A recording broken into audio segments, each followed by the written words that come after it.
வணக்கம். News today I செய்திகளுக்காக செய்தி வாசிப்பாளர் அபிதா ராஜேந்திரன். ஆர்கே நகர் தொகுதிக்குட்பட்ட வார்டு 41 அன்னை சத்யா நகர் மற்றும் கண்ணகி நகர் பகுதியில் மழைக்காலங்களில் தேங்கி நிற்கும் மழை நீரை உடனடியாக வெளியேற்றுவதற்காக அப்பகுதியில் 1,12,00,000 செலவில் புதிதாக கீழ்நிலை தொட்டி மற்றும் ராட்சச மோட்டார்கள் அமைக்கும் பணிக்கு அடிக்கல் நாட்டும் பணியை ஆர்கே நகர் சட்டமன்ற உறுப்பினர் ஜே அபிநேசர் தொடங்கி வைத்தார்.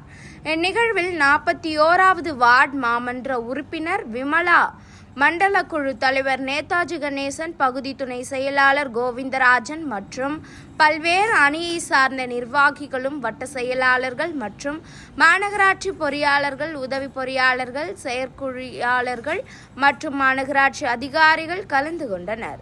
மேலும் பணிகள் நடைபெறக்கூடிய பகுதிகளை சட்டமன்ற உறுப்பினர் மற்றும் அதிகாரிகள் ஆய்வு செய்தனர்.